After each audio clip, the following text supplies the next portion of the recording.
Happy birthday to ya. Happy birthday to ya.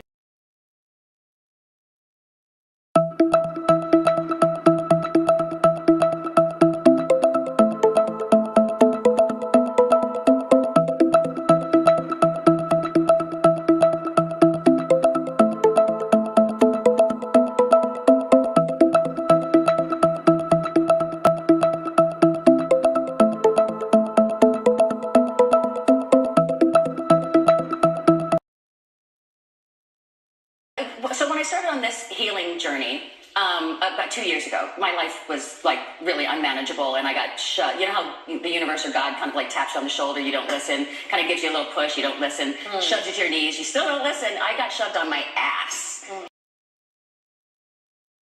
About that. No, don't worry about that. Oh, we're clocking. Where are you? What? You're not on. I see you, but all of a sudden you were black there a second. Okay. Am I on? Okay. Hey, good morning, everybody. Welcome. Happy Tuesday morning. Hi, Katie. Welcome in.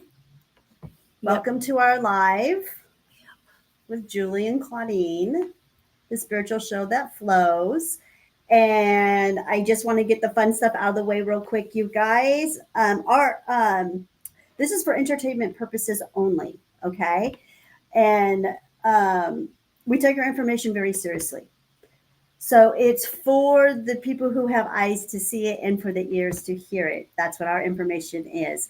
Another thing too is we talk a lot about health and wellness, and neither one of us are doctors or nurses or even really know much about the Western medical field. But what we do know is from anecdotal evidence from ourselves and our own experiences and what I've encountered working with my clients. I do plant medicine. I help people transfer off of pharmaceuticals and street drugs onto plant-based medicine, and I'm a dosing specialist when it comes to plant medicine. So, and I work with a lot of trauma and pain. So you got trauma, you got pain. They kind of go together. So I got all that out of the way, and welcome. Now we can talk about the fun stuff. We have a pretty good live today. We're going to talk about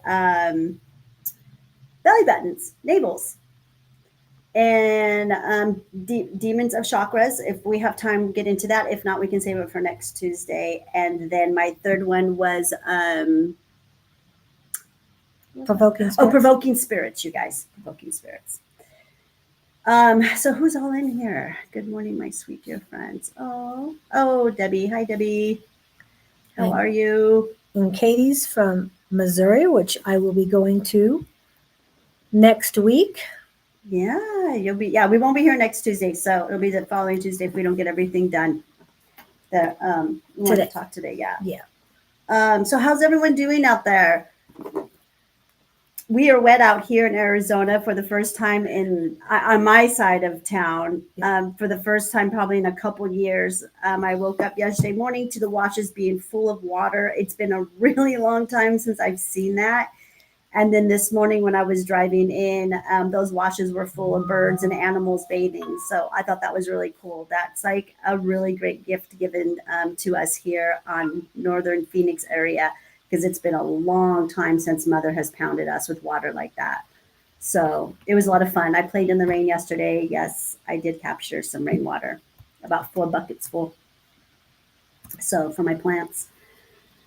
Okay, so I'm just kind of waiting for people to get in here and get on. I'm going to manifest Victor, hopefully, get him in here, because he got me researching some stuff last night. So it's good stuff, the stuff that I came up with. But yeah, I wanted to talk about provoking spirits. Have you guys ever heard of that word? Ever heard of those types of spirits? I didn't really think much of it, you guys, until I saw a video regarding provoking spirits. And I was like, oh my gosh, that resonates so much with me. There he is. Oh my gosh. Perfect timing. Victor's in. Okay. So cool. Did you hear me, Victor? Were you on when you heard me saying we need Victor? I'm waiting for Victor to come in. Oh, wow. Them now into 4 to 6 plants. Beautiful, beautiful. I'm glad they're having babies. It's great. Hello, Doc. Welcome in. I miss you. It's beautiful. Her 66 here today. Oh, Yes, I'm doing great. We're doing great. Okay, people are coming in. Great. I think, is it her birthday today, Debbie? Is it Debbie's I'm good. I miss you. It's beautiful. Her. I think she meant here. 66. Oh, 66 degrees today. Oh, okay. Yeah. I thought I was wasn't, gonna say, what? No, I think her birthday's I was in already- November. Yeah. okay. Yeah. I want to say, Debbie, you are a Sag, aren't you? Sagittarius, if my memory serves me right. Oh, she's an old friend of mine. When I first moved here, what, Debbie? I've been here now, I think like 32 years. She was my nanny. She helped me raise my 5 kids. So we go way back. And Debbie, how's your sobriety going? I thought I heard you say, or thought I read something about you being sober. So that'd be awesome. I've been sober now myself, going on, I think, 14 years. Not from cannabis, just alcohol. Okay, so provoking spirits, you guys. They don't care about material things. That's one thing, okay? They are smart, but weak. They prey on strong people. These types of spirits will bring you in the fury, and they will let you win the battle, because winning the argument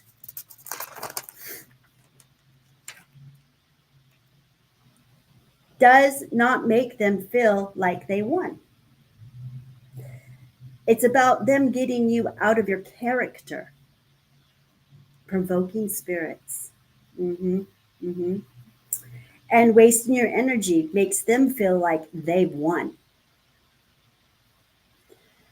Any of you guys out there understanding about provoking spirits? And have you guys ever encountered any of these types of spirits? I have lots of them. Provoking spirits get a high out of bringing people out of their character. Like I said, they get a high out of making people act out of their emotions. So they really work on your emotions. They really trigger you. They're spirits that invade your body or other people's body. They really actually invade other people's body, and then they provoke you. Okay.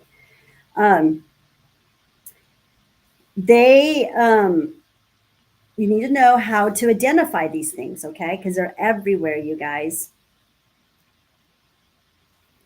One of these,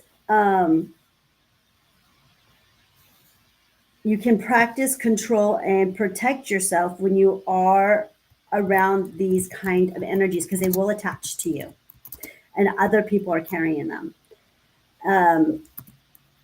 Because if you don't realize what provoking spirits are, they can inhabit, like I said, into your body, and you'll be lost. You'll be really lost if you get one of these attached to you. They can inhabit anybody. They can be your friends, family, co-workers, and your significant others. Do you understand what I'm saying when you're being provoked? What's an example? Like Christmas time, a lot of people go back home, and or they're with the family members that they're normally not with, and these are the family members that will provoke you by saying really terrible things to you, and they're trying to provoke you to let out the rage, to lash back. They don't care about physical things, so they get you to the point to where you stop looking at things. Oh, wait, I'm sorry. They get you to the point. I'm sorry. I just lost. Okay.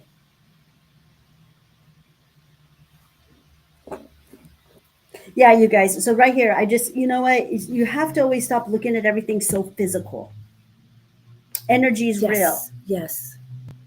Yes. I agree with that. And that is the main thing here, to be able to identify them. Energy is real. Just because you can't see it with your eyes, and some people can. Some people can, but most people can't. And it's hard to get it into the logical mind. If you can see it, feel it, touch it, it's easier for the logical mind. But energy, some people can't see it. It's hard to click with that logical mind of these types of spirits that people may have attached on them and then trying to come to you.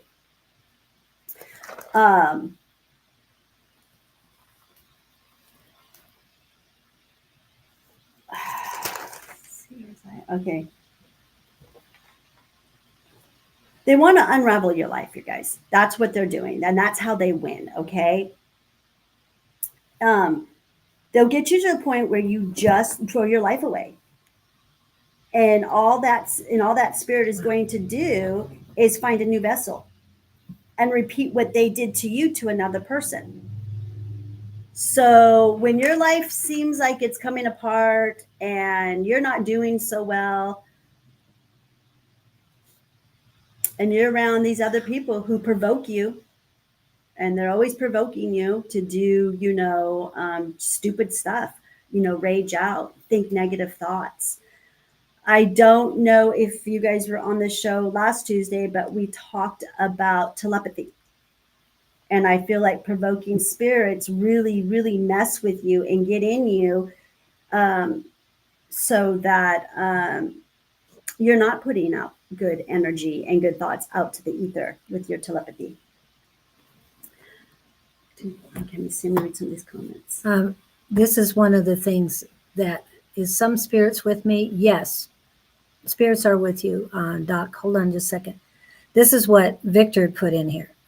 Didn't know if you were at that part yet, but yeah, he was talking about don't forget saying of those sex demons, Claudene. Oh, the succubus and the incubus. Yeah.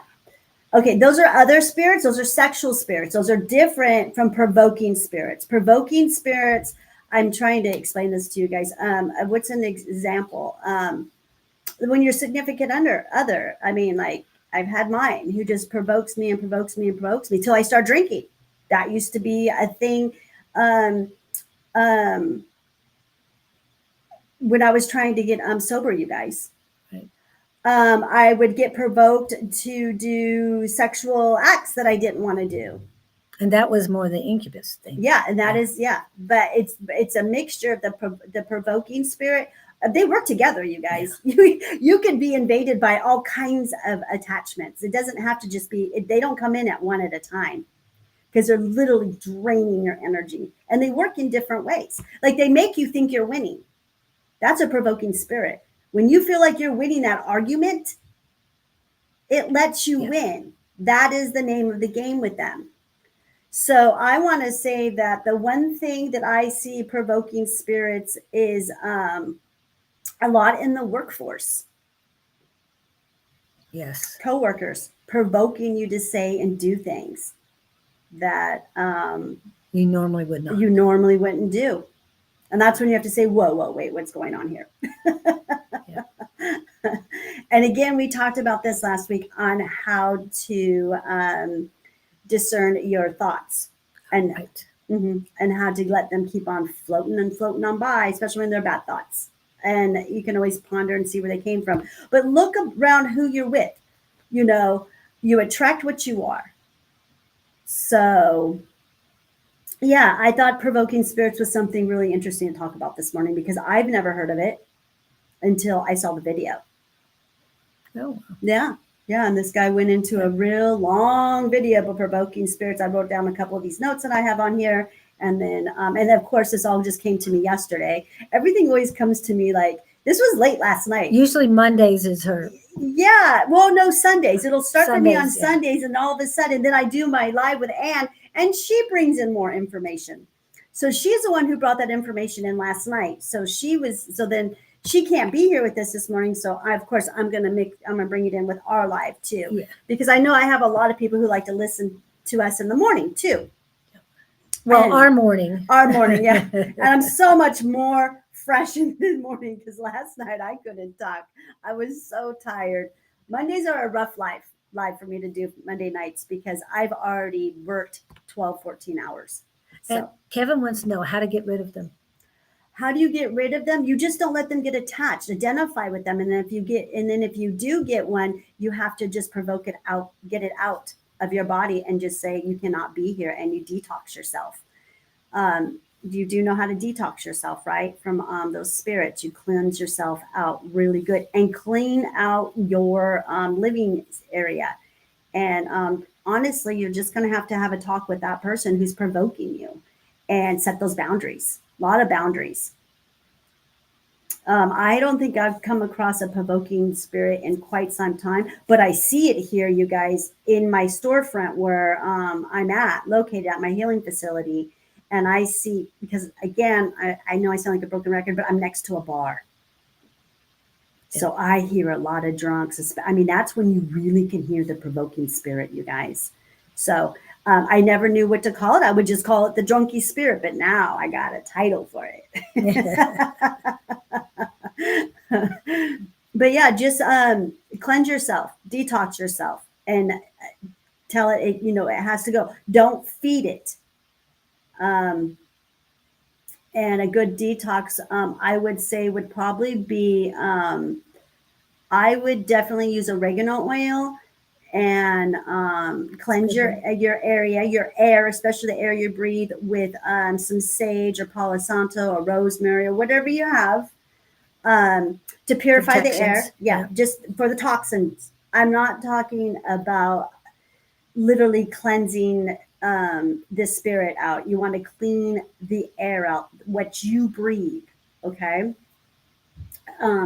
And then I would also take Epsom salt, do an Epsom salt at night. Take about a 12-ounce glass of water, put a teaspoon of Epsom salt in there and down that. And that should start to really detox it out. That's a heavy detox. So you won't be on the toilet the next morning. Oh, wow. But that's what you want to do. That's how you get them out. Go into the sauna. Sauna is another great way. Red light therapy. All of that's a great way to get rid of all of these spirits. You literally have to clean the vessel. I know I sound like a broken record again, but with you, as the more higher you vibrate, the higher that you're always around good vibrational stuff, frequencies, you put good frequencies in your body, on your body, they're not going to be able to attach to you. Especially if you know how to recognize them now. That we just covered this. Okay, I'm going to kind of read some of the comments real quick, you guys. Yeah. You want to go ahead and... Which one's Who's up? Yeah, you go ahead, whatever one's up Okay, next. he said the healing, and then this is the second one Victor put about St. Michael for help, and put that love self-light on yourself. Okay. Okay, I'm not one to go to any kind of angels or anything like that. Right. I don't give up my power to nothing. I am the Almighty. So you can clear these out yourself. You have to stand in your own power. You can call the saints you want, but it's you who has to, you are the magnificent human. So I don't, if that works for Victor, that's great. But for me, it does not. Yep, that's a great one, Katie. I love it. Your ex-boyfriend, any exes, those are probably the number one for provoking spirits, especially if you're co-parenting with someone who's narcissistic. So yeah, they provoke you. They provoke you to do all kinds of things that you normally would not do. So, and these things can attach to almost to anybody, even really strong people, is what this guy was saying. So you just got to be careful of your surroundings and your environments. You got to protect that space, your space, all the time.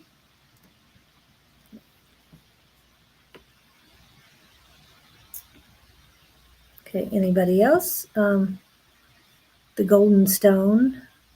I already had that. It doesn't show it's up, but it's up. Okay, there it is. He put that in twice too. Okay, just making sure I'm getting it. Okay, this is Kevin. I agree with you. Okay. And I'm my own God. Okay, Katie got her boyfriend. Okay, so last Friday. Last Friday. So yeah, Katie, where are you located at? Missouri. Missouri. Okay. Yeah, open those windows, open those doors, air it out, burn incense, anything that will purify the air. My favorite ones are always sage mixed with a little bit of maybe lavender, rosemary, whatever you can get your hands on. and just cleanse, just purify the air, put air purifiers out if you have some of those.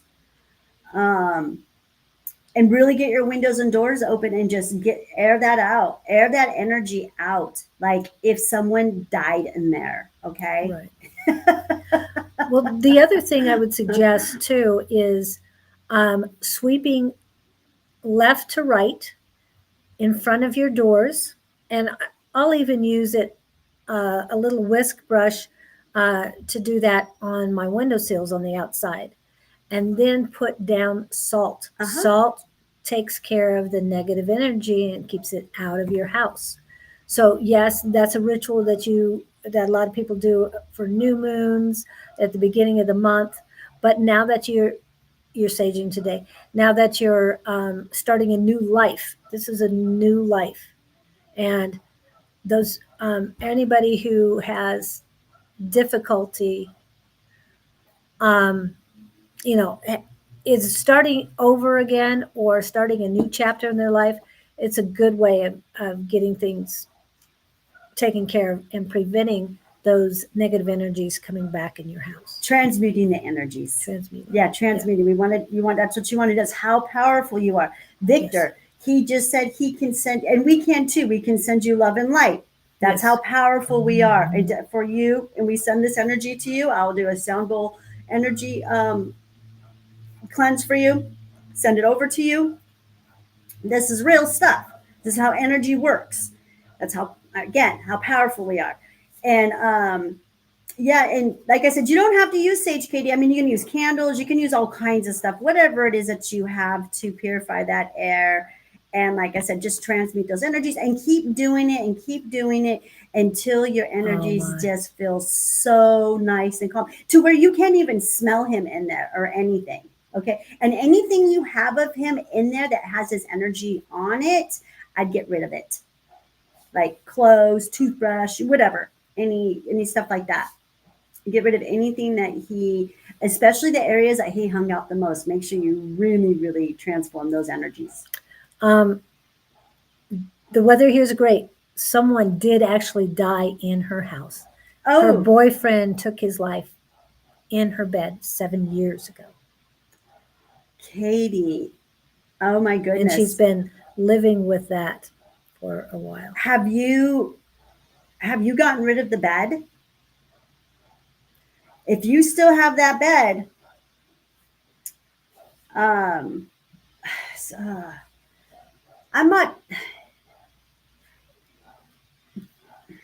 The mattress energy can really, really stay stuck inside of a mattress. I know this personally because I went through my own situation not too long ago, like this year. And it wasn't a death. It wasn't a death, but I got a bed from somebody who's very low vibrating.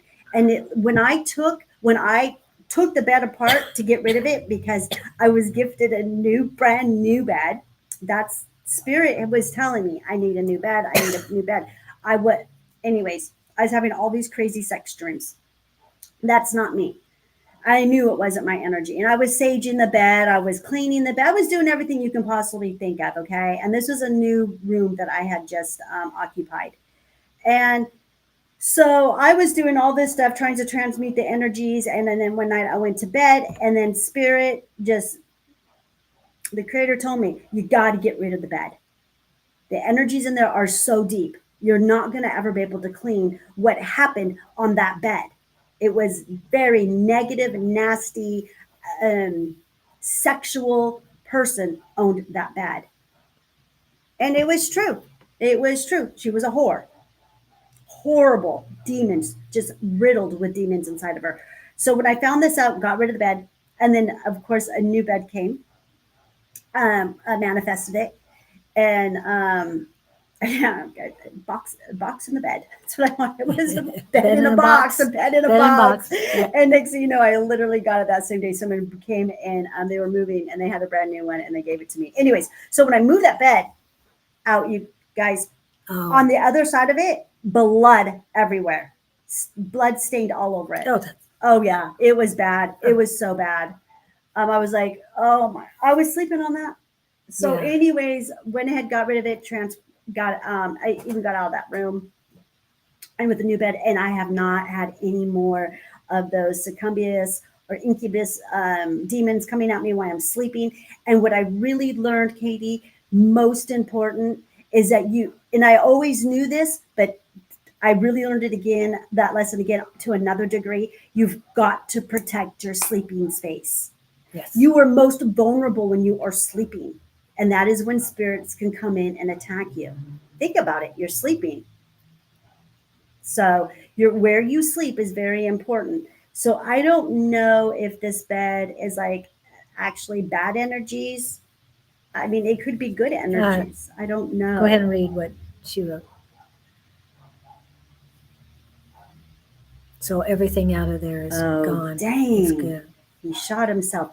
Okay. Now that's a serious, did he try to commit suicide before and it didn't work?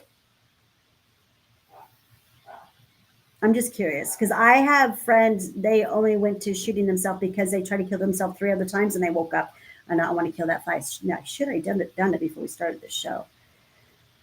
We're going to be going for coffee. Go ahead. I'll be right back. So, gosh, I'm so sorry. Yeah, you have a lot of energies to transmute. Yeah. But it's been a while. It's been 7 years. Yeah, it's been 7 years. So you should have a lot of those energies out of there. The act itself was, I don't know. I don't know much about the suicide. I'm not against suicide, Katie. So, oh, he was against suicide. Okay, yeah. See, I'm not. I have a whole different perspective on suicide. I had a client who came yesterday whose mom committed suicide on Cinco de Mayo 3 or 4 years ago. And he was handing out flowers to everybody. And he brought me these beautiful daisies. And he seems to be okay with the suicide. He has kind of the same perspective as I do. So he just went ahead and, so do you think that a demon just came in and just made him do that? Like a strong provoking demon, or was he suffering from something, from depression or something? I think Victor's asking for permission to send you healing energies because he can't do it without your permission, Katie. Yeah. Do you have any like weird things that happen, Katie, in your home? This is very fascinating. Right. She has a new bed. So, yeah. And other decor. I think she said carpet as well that had to be taken out. So.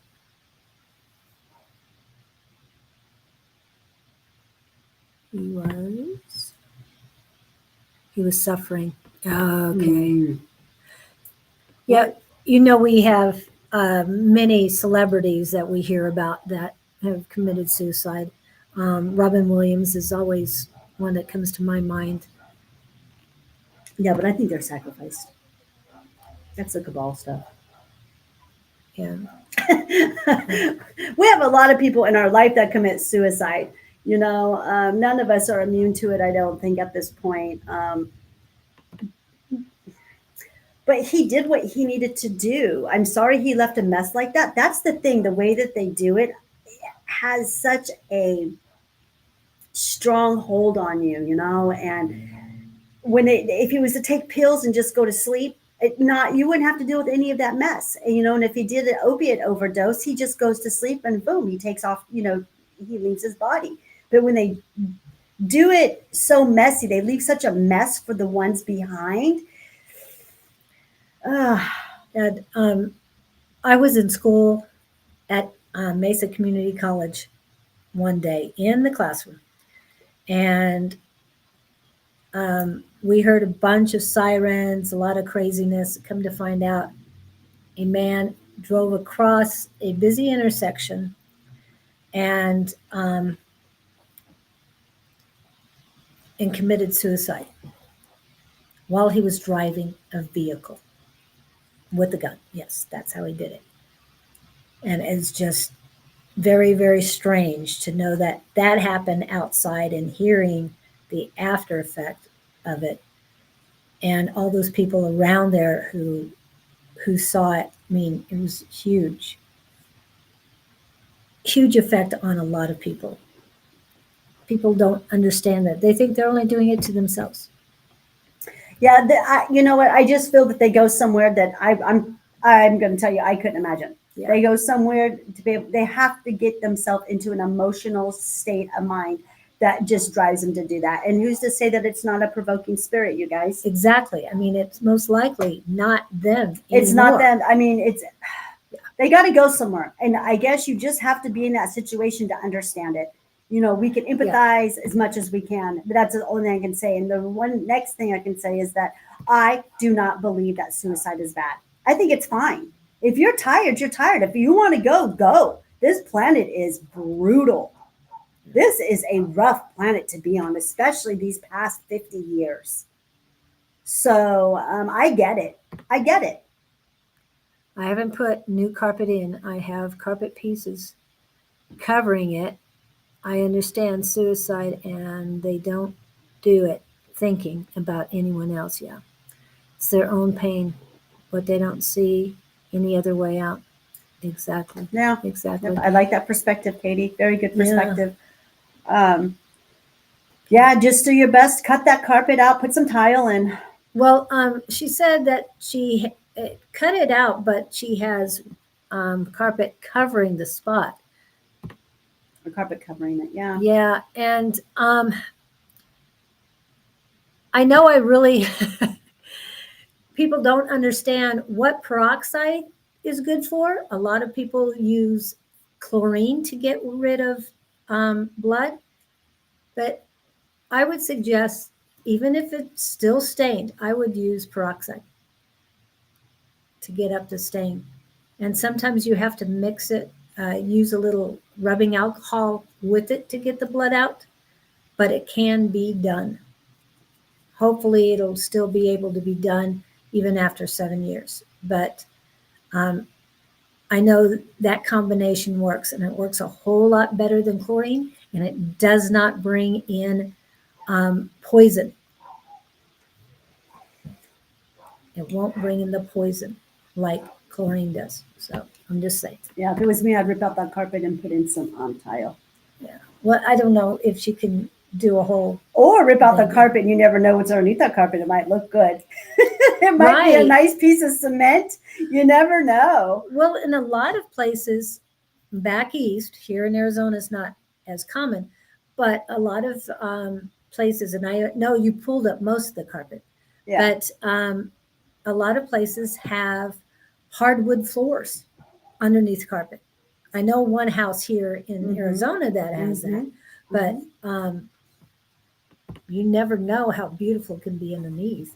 But I know you've already pulled a lot of it out. So yeah, you know what's under there. So, well, that's good. You've done what you can, and I'm sure you can continue to work on this for quite some time. It's been 7 years, you know, and this is something that you've gone through, and hopefully there'll be a day where you can talk and help other people who've gone through the same thing. Last night on my show with Anne, Our Life, and she lives in a house where a baby died 6 months prior to her getting that house. So same, she's been in her house, I think 8 or 9 years. I'm not too sure. 7, 8, 9. I don't remember what she said. And she's had to do the same thing with the that room where a baby died of SIDS. Yeah. 6 months prior. And her neighbor is one who came over and told her, and she said she will never, ever forget that scream that mother let out when she found her baby. Yeah. I get the chills when she was telling about it, and I just got the chills right now. But I know exactly that scream that she's talking about when you find your child dead. Yeah. Woo! That stings to the bone, man. That right there wants you to be dead. You want to be dead right then.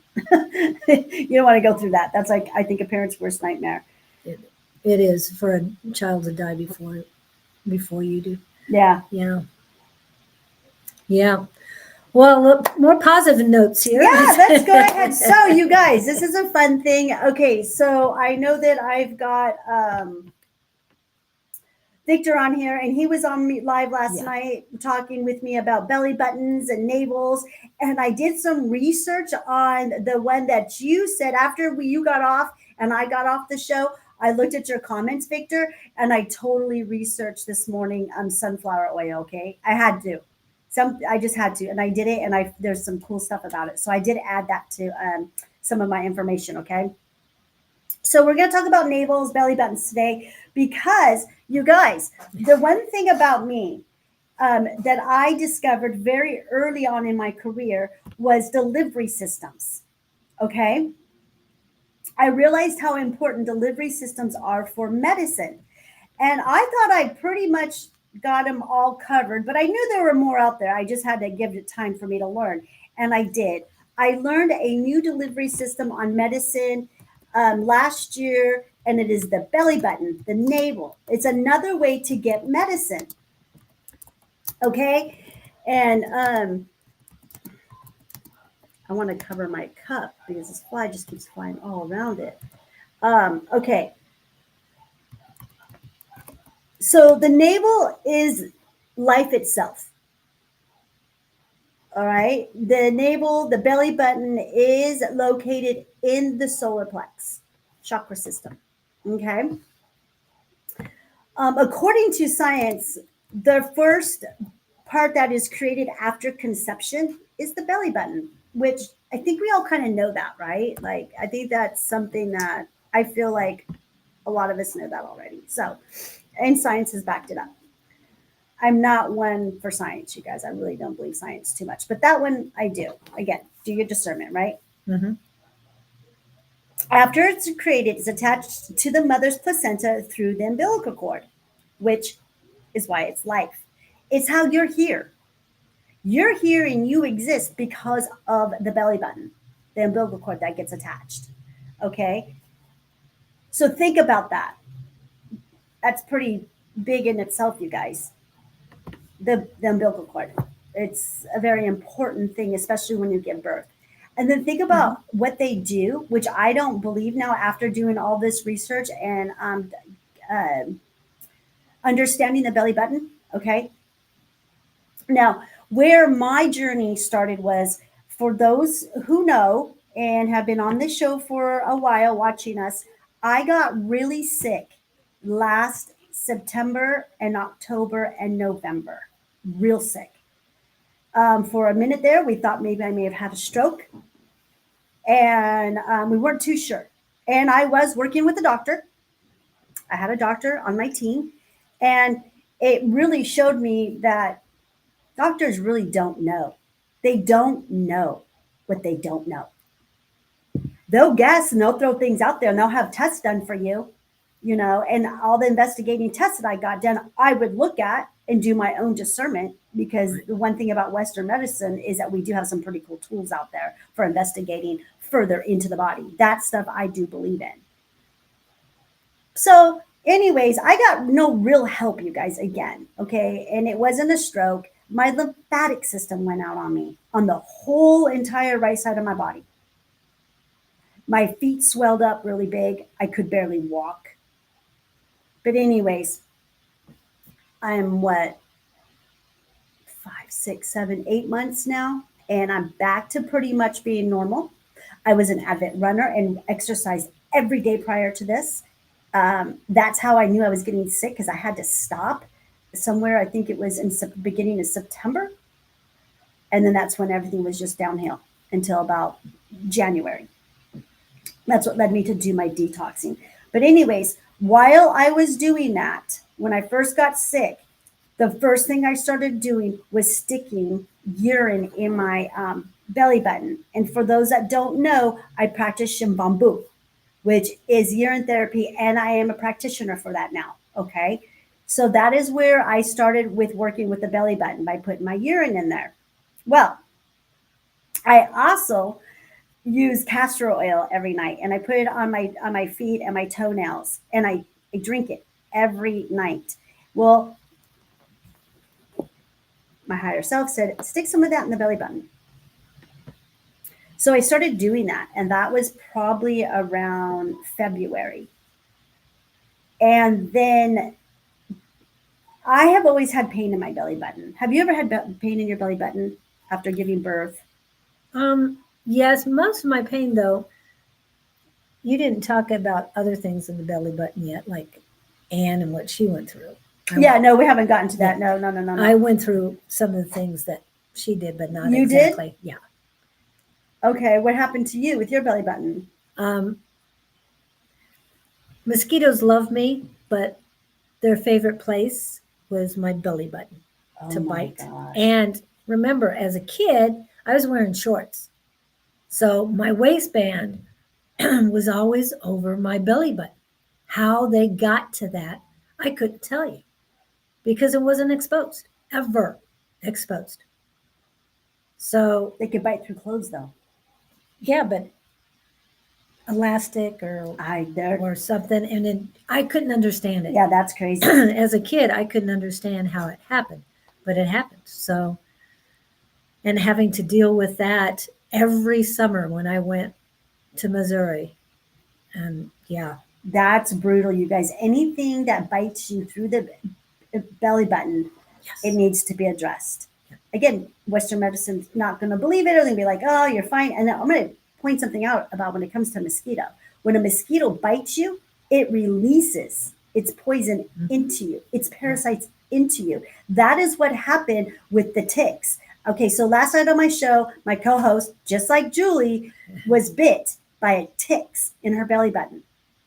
Both those critters release their venom and their babies back inside of you. When that's why you get itchy. Yep. That's what causes the itch, the poison. So this is very serious stuff. I've never had anything like that to my belly button, but I've always had pain in my belly button from I've had 5 children. You've had a lot. Yeah. Yeah. I only had 3. Well, 3's a lot Well, too. did you had them naturally? Right? I had them all natural. Yeah, yes. And I had 3 C-sections, a little different.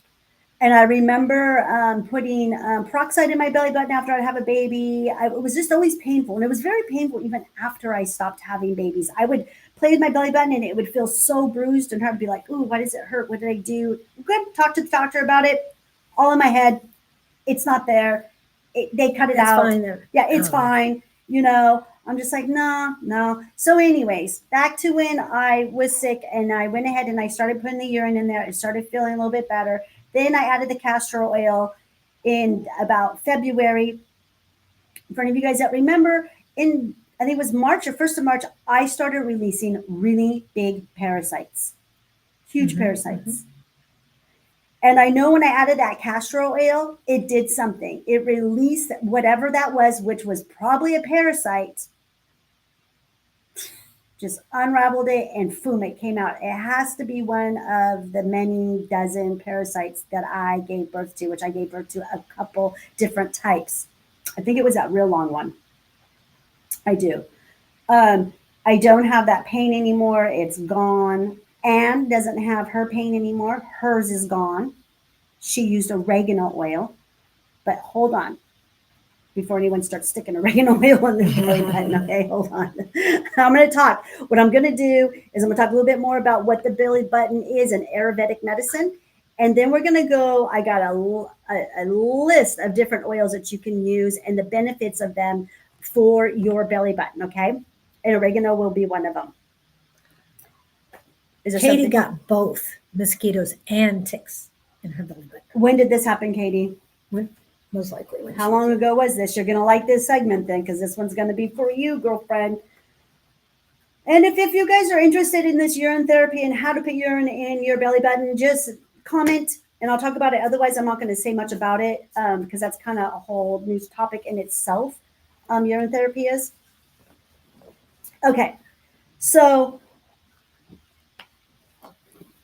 this is really interesting. So our belly button is an amazing thing. All of our veins are connected to our navel, which makes it the focal point of our body.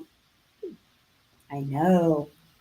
There's no scientific evidence to support this, but anyways, it's Ayurvedic medicine. Most of you guys know I practice Ayurvedic medicine and I practice Chinese medicine, and then I practice my medicine, okay, plant medicine. Okay, but there's no scientific evidence to support the existence of the Bacati. You think I'm saying that right? Bacati. Bacote, the Bacote, okay? The Bacote. Huh. P-E-C-H-O-T-I is how it's spelt, you guys, okay? So I'm learning a lot about the Pacoti gland, okay? A lot the last couple, I'd say 3 months. Okay. The Pacoti gland is behind the navel, which has more than 72 veins. That's a lot of veins, you guys. 72,000 veins. I'm sorry, 72,000 veins. Yeah. The concept of the Pacoti gland comes from Ayurvedic tradition, Indian medicine, like I just said. So I got to give the props for that. The function of the Pacoti gland is thought to be a vital energy point connected to numerous nerves and organs, potentially facilitating the absorption of oils applied to the navel. So that gives it is another medicine delivery system. And when I talk about delivery systems, I'm meaning like you can smoke your medicine, you can put your medicine in your ears, you can snort it, you can ingest it, put it under the tongue, swallow it. That is the most common American way. Mm-hmm. You can put it up the rear, suppositories. You can have shots injected in you. So those are what delivery systems are, you guys, okay? And I work with all these different types of delivery systems because people have all kinds of different diseases. So a transdermal, where it goes on the skin and straight to the blood, we have that one too. So anyways, now I want to go back to way back in the day when maybe when you were little and when I was little. I remember my grandmother getting a cotton swab filled with alcohol and sticking it in my belly button when I would have a fever, or when I would have a flu, or when I would have a cold, or when I would have a stomach ache. Now, was that your mom's or your No, dad's? no, my dad's side, my grandma. Okay, yeah, and she'd also put cotton up on my forehead. I remember doing that on my feet, the bottom of my feet. She worked with vinegar a little bit too. I remember this. I mean, I was very little, you guys, but I vaguely remember it, and I remember having that vision. It came to me. I was like, "Oh my gosh, this has actually been around for a while." Yeah, I bet. Well, she came from Vikings. Yeah, she's very Vedic. Yeah, Nordic. Yeah, yes. And my grandfather was very Scottish. So okay. Scottish and Nordic, I am, and then Mexican. So I've got quite the ancestral. Yeah, Yeah. yeah. Yeah, that says the Pacoti sounds like a good place to put CBD oil, is what it's saying. Yeah, Yeah. You one guys. of the first things it says. And you just getting that off of Google? Yeah. Oh wow! Under I couldn't get much Healthline. information. I couldn't. Oh, okay, health. Okay. Yeah, but I just Googled it and it's like, whoa. It's super easy, you guys. It's so easy to do, and I'm going to talk about that at the end. Okay. Now, so I don't know how many of you guys have experienced your grandmas doing that, and this is a great method for children, you guys, especially babies. Please spread the word, okay? It's a great way to help, to help the babies get their medicine through the belly button. Okay, so let's start with coconut oil in the navel. Helps stomach-related problems like indigestion, diarrhea, bloating, and nausea. Coconut oil. I love coconut oil. I work with coconut oil a lot. So when they do talk about utilizing these oils, how much are they expecting you to use? Okay, so what I do, and what I've read of other people from from research I've been doing, no more than 2 or 3 or 4 drops, depending on what kind of belly button you have, because there's like different types. People have outies, they have innies, they have some that look like buttholes, like butt cracks. I've been looking at pictures of belly buttons, you guys. Well, one thing about that, most likely it's an innie compared to an outie. Yeah, but there's almost like some that are kind of both. Yeah, they're in between. They're just kind of like the rim. They don't go in, they don't go out. Yeah, I've looked at so many belly buttons the last couple of weeks, because I was really on the. I didn't know if I was going to do this talk. I didn't think. Usually, I'm the type of person I have to master something. Once I master it, then I talk about it. And I've only been on this journey, you guys, since last August, as far as putting it through my belly button. But I said no. I'm going to go with this now, even though I don't have a lot of information on using all these different oils, but I'm going to do my research because I just felt like this was really important information. I don't need to hang on to this and wait. Why not? We'll do lifetime, right? We'll do, Right. you'll go on the journey with me. How about that? That's what I decided. So that's why I'm talking about it sooner than later. So that's what coconut oil does. Okay. And then the castor oil, as I said earlier, I'm a huge castor oil fan. I grew up on it and it works for me. Just a couple drops, you guys, 2 to 4 drops. That's it. Like I said, it was a game changer once I added that with my urine. So, castor oil for dry eyes, poor vision, pancreas health. When I read that it helps the pancreas, I was like, what do you mean it helps the pancreas? Because you guys, right now, I have a lot of clients, a lot that are suffering from pancreas cancer or pancreatic diseases, really bad. So that really caught my attention. And so what it does to support the pancreas is insulin production. And your digestive enzymes. It helps create digestive enzymes. And that is so important when you have stuff going on with your pancreas and you have diabetes or any kind of disease. So that is how it promotes good health for the pancreas. Okay, and then it releases nutrients that is absorbed. And it's I don't know what that all means, but it says I got digestive enzymes released and nutrients absorbed properly. That's what I have written down. So that was pretty good information. It also liver detoxification, removes toxins, supports bile flow and lymphatic drainage. Okay, let's go back. You were talking about pancreatic problems. A lot of people are having liver problems right now. So can you go back and reiterate that it detoxifies the liver? Yep, the liver detoxifies that along with the pancreas, okay? It helps the pancreas to produce more of its insulin production, okay? And then it detoxes the liver, you guys. So important right now. So important because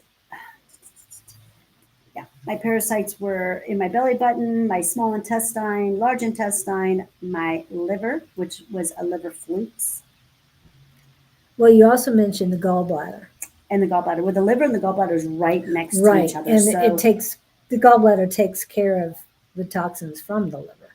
Yeah, so I could have, who knows, this one parasite I had, it could have been wrapped around both because it was hard for me to really think that parasite lived just in the gallbladder because it was too big. The gallbladder's little. It's a little mighty thing. Anyways, yeah, so it does help detox the liver, you guys, and that is so important, okay? Especially if you have fatty liver. A lot of Americans have fatty liver. I know it for a fact. You have any extra skin around the belly, you've got some fatty liver. So it removes toxins from the liver, supports bile flow, which is super important because if you get your bile ducts infected, you got disease, okay? So we want those we want that flowing. We want it to flow. And it also does lymphatic drainage. And that's very important. That is very important, especially for me and for everybody. Circulation is extremely important and having that lymphatic drainage. You guys, if you're not draining, then you're going to have a lot of problems.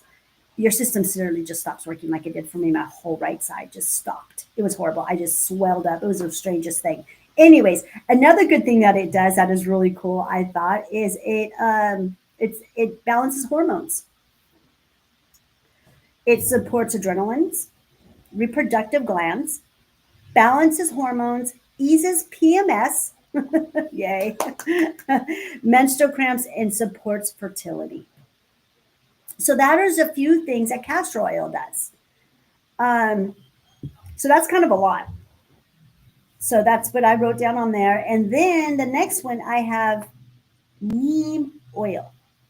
Now, a lot of people are not familiar with neem oil and had never heard of it. And I feel like if you're not a gardener or an herbalist, you're really not going to know what neem oil is. If you grow, well, here in America, I'm talking about, or here, especially in Arizona, or if you're a cannabis grower, you're going to know what neem oil is because neem oil repels bugs from the plants and then it gives it its nutrients. And the neem oil is also really good for us too. It's kind of like diatomaceous earth in a way, but in an oil form. But the thing that neem oil does, if you put that in your belly button, this is a cool one, it gets rid of stubborn blackheads and acne. Blackheads? Blackheads, yeah. I'm going, what's a blackhead? Okay. Some of this stuff is really kooky, but it's important. I know a lot of people who suffer from stubborn blackheads. A lot. And that's a neem oil. Neem oil, yeah. And you can pick up neem oil anywhere, really. I go to the Asian market to get mine. It was so funny because I actually was working with neem oil yesterday morning. Almost every other morning, I'm working with neem oil because I do spray it on my plants with castor oil or castor soap. Having critters in the garden is just part of being a gardener. So you're always using all that natural stuff. Well, I am at least. It's a strong active antibacterial, antifungal, also clears rashes. Used for parasitic imbalances, supports liver detox and immune function.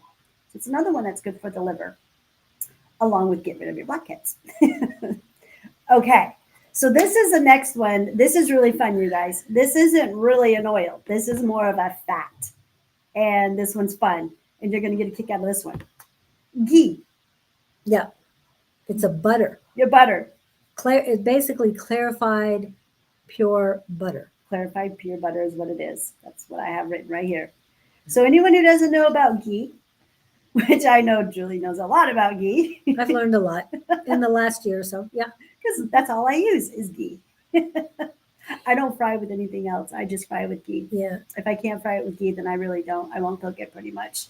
So I am a ghee head. I love ghee. I love butter. I just love butter in general. So yeah. And I suggest if you do get ghee, Asian markets are great.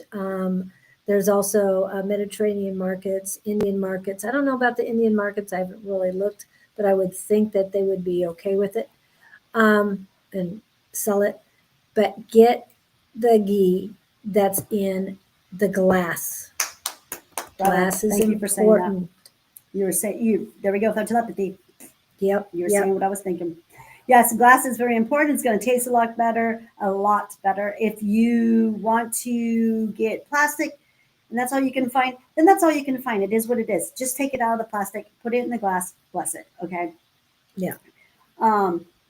So I always say that I know that God loves me because he created butter.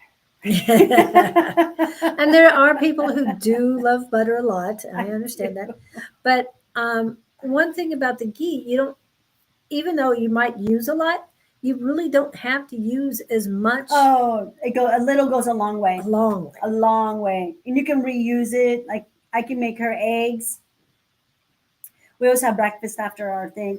And I can still use that butter if I want later on in the evening to fry up a piece of fish or whatever, some vegetables or whatever. So yeah, it does go a long way. And it just tastes so yummy. Yeah. So yeah, you could put ghee in the belly button. Okay, and what does ghee do for the belly button? This is a fun one, you guys, okay? So when you use it, it nourishes and purifies and promotes spiritual clarity. So there you go. There's another detoxer for God's spirits, you guys. Ghee butter. Okay. Fun. It's fun, you guys. This is so fun. So yeah, it's for spirits. And it deeply moisturizes and supports digestives and breaks down food. And absorbs particles. Then converts it into energy and nutrients. Then calms the nervous system. Wow. So, this gal over here will be sticking ghee in her belly button. Again, you don't have to use a lot. And no, just a couple drops, you guys. and what did your research tell you? How long to keep any of this stuff in? Just go to sleep. Put it in the belly button. Overnight. Go lay down. Yeah, go to sleep. Do it at nighttime. Now, when Anne got rid of the parasite that she had seen, now Anne's ticks, because she got bit by so many ticks, and you can go and look at our live last night, and she goes into full detail about it. Okay, how she had we were together at this time as working together. This started right off the bat 6 years ago when I first met her. She would talk about having bubbles in her ears. Okay. She would feel bubbles. She was always talking about these bubbles and these scales. And I think that she was just like kind of astral traveling the body in a way. But at the time we didn't know it. And she was in so much pain. She was very sick. You guys, if you see the live from last night, and if you would have saw her 6 years ago, she was super skinny. Her bones were all sunk in. She had big black bags under her eyes. And she'd always talk about these painful bubbles that would go up and down in her face, her neck, her ears, everywhere. What's your biggest lymphatic system's up there anyways, you guys. So she went to the doctors, all kinds of stuff. And I remember when she went to the doctors, they gave her Valium. She's in Australia. So anyways, no real help again. So anyways, when she found this lady who is from the Philippines. She found a little Filipino lady who knew a lot about parasites. And she told her, start putting oregano oil in your belly button. And she would lay there for hours, empty it, put more, empty it, put more. And then that's how she got rid of the parasite. Next thing you know, she got rid of that parasite. It took weeks, you guys, maybe months of her doing that to get rid of it, but she did. And she is, look at her. She looks fabulous. Yeah, she looks fantastic. Beautiful. Yep. So that's what she did. We're going to talk about oregano oil here because that one's a little tricky, you guys.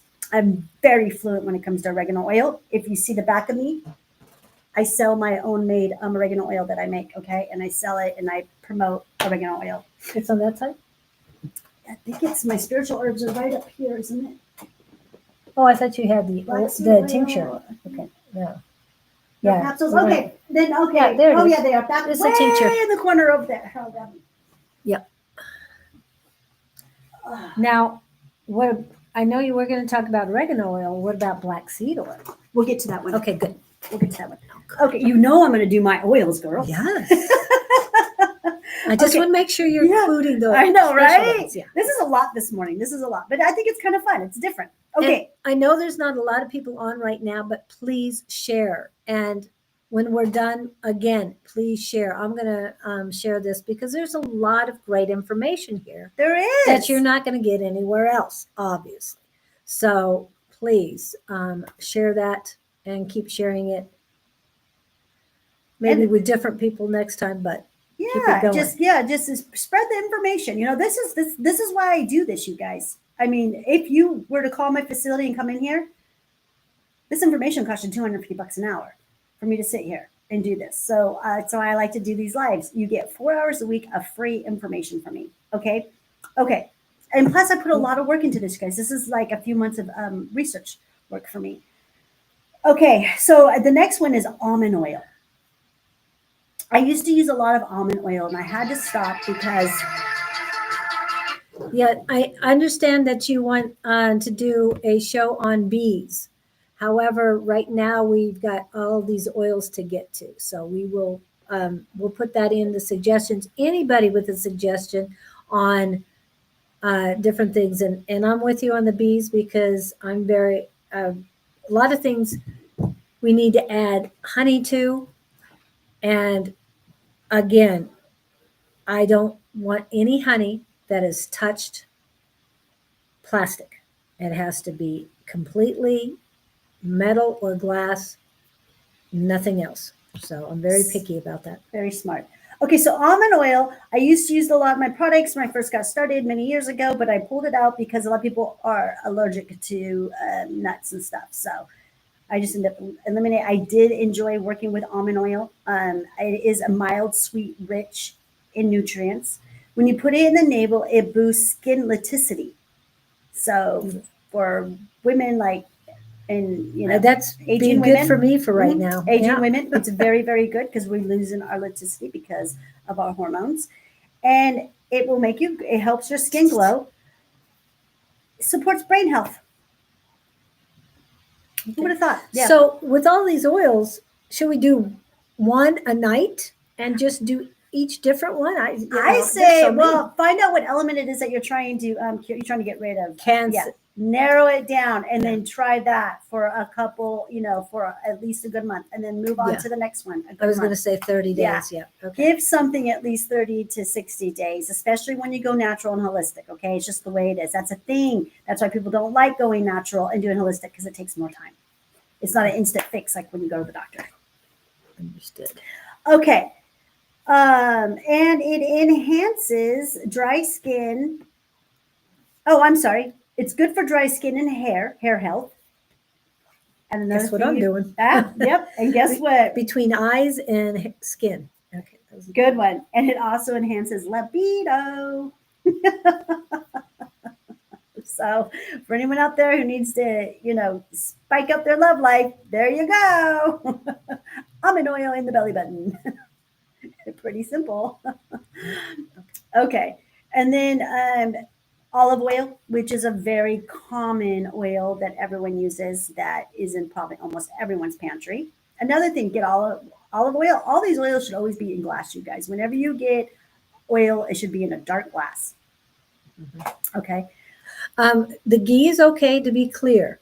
Just so you know, clear glass for ghee is fine. Oh yeah, butter is totally different. Yeah, butter. It doesn't have. Want to make sure you knew that. Yeah, it's plant. It's not a plant material. Okay, so olive oil nourishes and is high in antioxidants.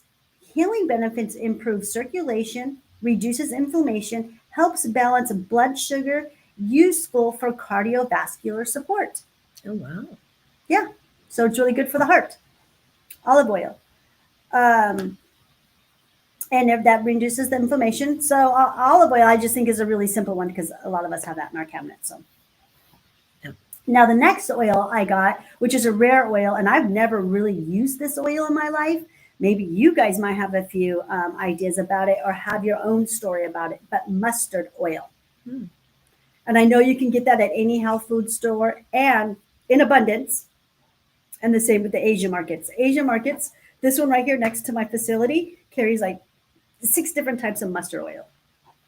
So it must be a thing in other cultures.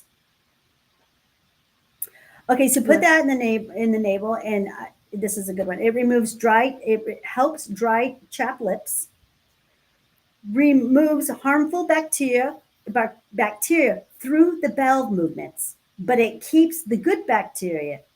It works like a mild detoxer. So that's mustard oil. And I think that's really neat that it does all that it's a mild detoxer and that it works through the bowels. Okay. That's super important, I feel. So I will be trying that one myself. And then this one is another one that I really enjoy, and I cook with it every now and then, sesame oil. I like Asian food. Yeah. Mm-hmm. If I cook with any oils, it'll just be like like sesame oil will be one of them because of that. You need that taste when you're trying to make like certain kind of noodles or certain kind of Asian dishes, especially with my mushrooms, you guys. I try to make a lot of Asian dishes with my mushrooms. And sesame oil, I don't fry with sesame oil though. It is not frying. I just add it. Okay, sesame oil. Okay, so it helps with all kinds of joint pain. So that's really good, you guys. That's a good one because I don't know if a lot of people on here suffer from joint pain, but I do know a lot of my clients do. So many of them do. It's also known to strengthen bones. So it's a win-win. You have joint pain, and that's probably because your bones are weakening, right? Or you're losing elasticity or something like that through your joints too is another thing that causes joint pain. Okay, next one, thyme oil. Now, this one's really interesting because I know that I've seen thyme oil in herb stores. I myself have never worked with thyme oil, but thyme is all over Arizona. I see that it's grown in a lot of apartment complexes. They use them as like a bush. That sounds more like rosemary. Rosemary? Yeah. I've seen them. Thyme is too small and too delicate because I've grown thyme, but it's very difficult. Okay. Whereas I've rosemary seen that one, oil, rosemary, it grows wild. I mean, Maybe not I'm wild. confusing it. Yeah. And believe me, all you have to do is rub your hands on the needles and just smell it. It's rosemary, people. It's rosemary. Yeah. Okay. It is rosemary. Yeah. Rosemary. That's the one that, yeah, because it's okay. Okay. So, like I said, I don't know a whole lot about thyme. I really don't. I've not done thyme oil. I've never really grown thyme. I don't cook with thyme, but I'm going to now. And on my live, just an FYI, next Monday, I'm going to make thyme oil in live time while I'm on the show. I'll be showing you guys how to do it. So thyme oil, I got quite a bit written on thyme oil. Okay, so the one thing that I think was really cool about it, and it's super important for me because I'm all about diuretics. It's a diuretic. So it is an anti-spasmodic, which I found that was kind of interesting too. Oh, yeah. Helps relax arteries, veins, reduces blood pressure, and stress in the heart.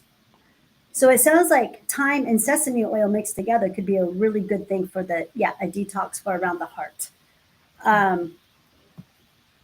It strengthens and tones the heart muscles. As a diuretic, thyme oil can help your body remove excess water, salt, toxins from your body. It is also an expectorant, which means it helps remove mucus from the lungs and the airways. And that is so important to get the mucus out of your body, you guys. You want a certain amount of moisture in your body, but you don't want to be full of mucus. Absolutely not. Because mucus is what turns into plaque, which turns into Alzheimer's, dementia, and all other arteries, and plaque in the arteries. So mucus, you want to keep just the right amount of moisture in your body. That is what Chinese medicine is all about, the qi. When they're moving the energy, they're moving the mucus. That is what Chinese medicine means by qi. Seriously, do your research on that. And Don says thyme is great with most French restaurants. Okay. I don't care for French. I think it's French recipe, but yeah, I don't care much for French food, so that makes sense why I'm not. Yeah, okay. But hey, I'm going to learn about thyme oil. Like I said, I'm going to do a live next week teaching how to do. In 2 weeks. Well, no, for next Monday. Monday. Okay, sorry. Yeah. Monday. Yeah. Yeah, you'll be here. So yeah. Okay. So I'll be doing that. It'll be my first time doing extraction with thyme, and I'll be doing it live. Wow. So yeah, so that'll be a lot of fun. And I'll be learning about thyme. There we go. And maybe I might even start growing it and I'll learn even more. That's where the real connection comes through when I'm growing it. Okay, so the next one, which is, she had mentioned it early, black seed oil. Hold on.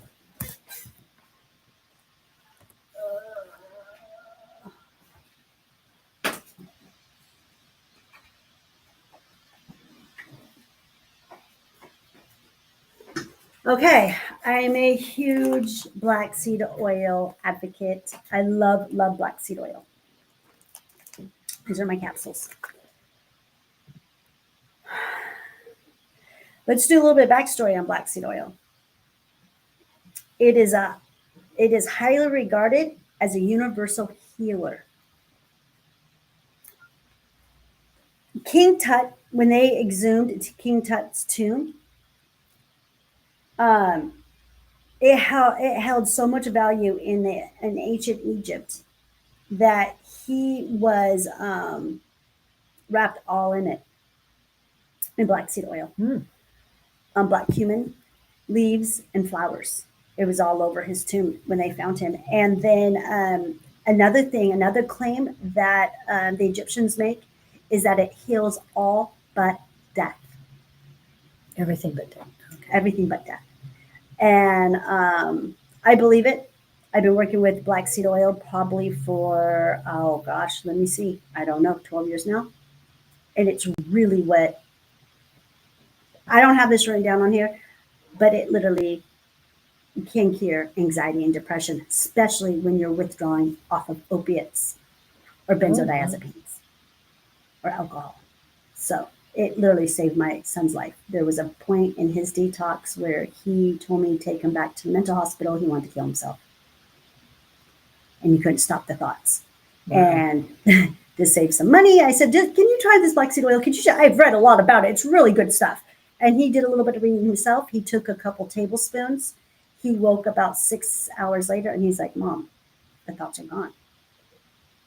I'm good. So for anybody who's dealing with people like that, who are at the end of their fight, get some black seed oil. Mm-hmm. Can't hurt. It works. It really, especially when you detox out with some type of pharmaceuticals, street drugs, or alcohol, or something like that. That's what I specialize in, you guys. So ever since that happened, I've been hooked. And it's never been the same. My life has never been the same since that's come into my life. So another thing, so now here we go. What it does is when you put it in the navel, it improves digestion, detoxification of harmful bacteria, reduces gas, sluggish digestion, stimulates liver function and bioproduction, supports reproduction organs for both men and women, which is really important with all these 5Gs and all these poisons that we have everywhere. Jeez, it's going to be a busy day. Okay, it nourishes the adrenaline glands and stabilizes mood swings.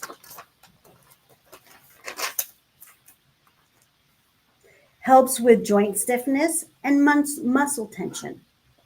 So probably really good if you're an avid workout. You work out a lot and you get sore and stuff.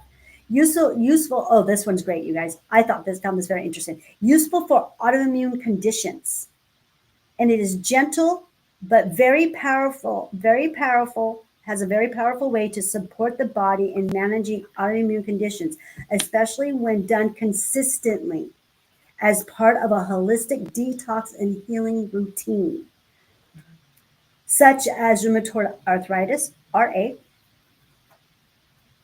eczema, Hashimoto's, thyroid disease, lupus, also known as SLE, multiple sclerosis, Crohn's disease, and Graves' disease. So yeah, black seed oil is good. It's super good. So especially if you have any of those autoimmune diseases, start using it, you guys. Those are a few things. They're trying to diagnose me with that when I was getting sick too with autoimmune diseases, but I didn't pick that one up. Okay, so the next one is avocado oil. That is high in omega-3s and 9s, fatty acids that help with hormonal balances, eases PMS, menopause symptoms, and fatigue, promotes elasticity, reduces inflammation, related skin issues like eczema and rosacea. So avocado oil, and that's another basic one inside of almost everyone's cabinet too.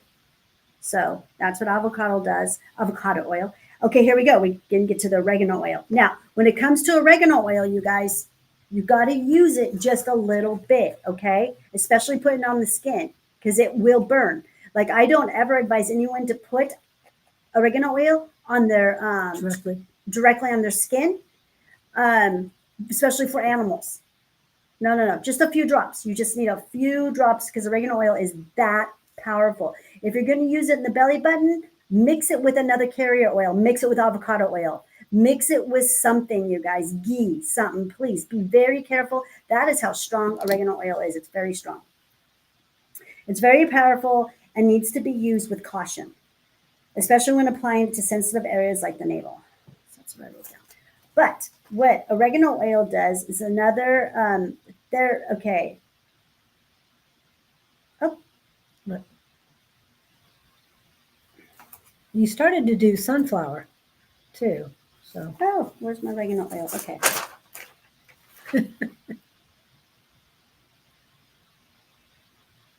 Okay, so oregano oil kills intestinal worms and fungal overgrowth. Wow. Great for detoxing. So it gets rid of parasites, you guys. Gets rid of the worms and the fungal. Okay, that's what I wrote for that. And then,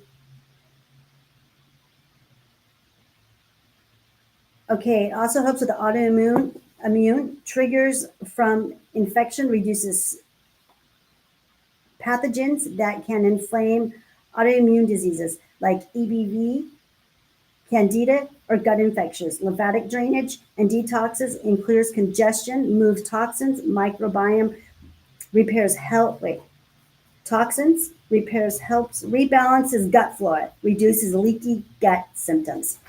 Sorry about that. I did that this morning, you guys. I just did the oregano oil because I had not done the research on that one, and that was what Anne used to get rid of her problem with her ticks. So this morning, I was just hurrying up trying to do some research on the oregano benefits. I'm sorry, it's very vague on that, but I did the best I could. And then I did some real quick research again this morning on sunflower oil. This is really interesting. This is the one that was brought to my attention by Victor last night. So I did a little bit of research because I just really resonated with me. And this is what I found out about sunflower oil. And I know that sunflower oil is available at most stores. And just thinking about sunflower oil and how beautiful that flower is. And anyways, what it can do is sunflower oil can act effective as an effective healer for detoxing emotional balance. For detoxing and emotional balance. Supports gentle liver and gallbladder. So supports gentle liver and gallbladder detox, which I put in here. So that is probably will help keep or get rid of gallstones. Oh, okay. If it works gently on that, I'm just thinking that's just kind of something that intuitively I'm going in with you guys as far as, if you suffer from gallstones and kidney stones, this might be something for you. And it helps balance your emotional and calms your nerves. So it's a very good physical and non-physical oil, you guys. I'm hearing soothing is the word. Yeah. Very soothing oil. So it mentally, works, physically, and emotionally. Yeah, it works all around. So I really thought that was super cool. So it soothes emotional stress, especially grief or anxiety, held in the solar plex. And it has hormonal support. Okay, and it says it's a gentle endocrine system. So it supports, okay, here we go. It supports especially when used during the moon cycle or in combination with warm oils. Okay, so it says to mix that one to use a combination of oils during the moon cycle. Oh. Yeah. So that is all the stuff. I don't know if any of you guys have any information out there on different types of oils and what it can do for the belly button. Let me see if I have any other information here that I didn't want to make sure that I did not skip. No. And one of the things I want to point out with sunflower oil, and this has nothing to do with topical, that the smoke point for sunflower oil, we've talked about smoke points before, is between 320 and 450 degrees, whereas avocado can handle the 450 without being toxic. Yeah. Avocado, yeah. If you're going to deep fry anything, avocado oil has always been the go-to. I've used that for years and years and years. It's very good at that. It's just when he said he was baking with it, I would just want to make sure 350 should be fine. Mm-hmm. And this is for unrefined oil. Refined sunflower oil is more suitable for high heat cooking methods like deep frying. So sunflower can do the higher ones, but only if it's refined. And I don't know if I want to deal with it when it's refined, because that means they've changed it. Okay, so be very careful what you're using and how you're using it. Okay, good. I'm gonna be But back. on your body, it's totally different. I'll be back in 1 second, guys. I gotta go check on something. I'm sorry. I'm so sorry. So I hope that, Little emergency just happened. I just got to go check on something. okay, Be right back in 1 minute. I hope that helps you understand that and the oils. But this is all very fascinating. I mean, I've heard about black seed oil. I didn't realize the navel or the pechote, I'm not sure how that's pronounced, way of delivering this. So this is great news for a lot of people. A lot of people I know that are suffering for RA, rheumatoid arthritis, and other things. This is going to be great for them. Try it. If it doesn't work, if it burns, if it itches, whatever, get that oil off of you. And I've talked to you guys about the oils that have helped me, or that have been irritating my skin. So I've tried coconut oil, and it was way too sticky for me. I'd get out of the shower and it would stick. So I stopped the coconut. It was nourishing, but too sticky. And here in Arizona, you don't want sticky because you get dust storms. Yeah, it's not a good thing. So castor oil is the only one that's working for me. My skin is much better now with the castor oil than it was any of the others. So keep working on it. I'm going to try the 30 days. I'm not sure which ones I want to try in the 30 days. If I want to go, I think I want to go the black seed. Might as well. Yeah, that's a powerful one. And I just love how some of these oils are spiritual. Mm-hmm. Isn't that Exactly. so cool? Well, if you do the research, what she has done, it says it's not scientifically proven. Well, nobody's paid attention to it.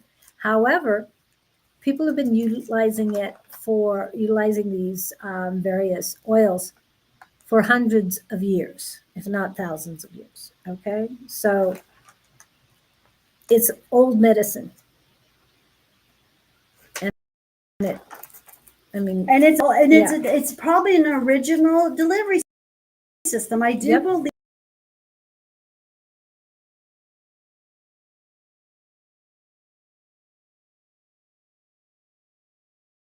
the age group of our audiences right now.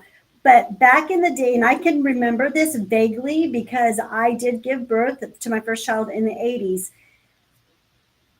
Before when I'd go into the hospital, first thing they would do is they'd give you an enema. Mm-hmm. And that was a normal practice. Before they did anything, when you went into the emergency room, you went to the hospital, before they did anything, they gave everybody an enema. They cleared out the intestines. They cleared it out because they know back then, and I know they know this right now, maybe they don't, I don't know, that all diseases start in the gut. And I also believe that some diseases start from the mouth too. I do believe in that because if plaque is produced around the mouth, I think that can travel very easily to the heart. So I do, wherever plaque is produced, which is the gut and the mouth, is where diseases come from. So I could be wrong about the mouth one, but it's just that's just something that my common sense tells me, how plaque does get built up all around the hearts and the arteries. So, yeah. Do we have time? Should we even cover the demons of chakras? Yes. Victor asked me to look up the golden healer. Now I have a golden healer quartz, so I know a little bit about it. And he says it's very powerful for the solar plexus. Well, and we've talked about putting in, the oils in the belly button. I want to remind you that the belly button is at the bottom of the solar plexus and at the top of the sacral chakra. Mm-hmm. So it works with both of them. So you're talking orange and yellow. So I understand why the golden healer would work with both of those pretty well. Yes. It is thought to resonate with high vibration, similar to gold, which can raise your own energy levels and amplify your intentions. That's for high vibration. It is considered a master healer capable of bringing balance and healing to all aspects of your life, including emotional, spiritual, and physical well-being. And I also want to, there are many crystals that are great healers. And here in Arizona, we have this, it's very prevalent around here. Turquoise. Okay. Turquoise is a master healer as well. So it doesn't do exactly these things, but I wanted to let you know that in your area, most likely there is a stone that is also a master healer. So These stones, I love stones. Crystals, they carry rocks and stones, and all of them, they carry some type of healing properties to them.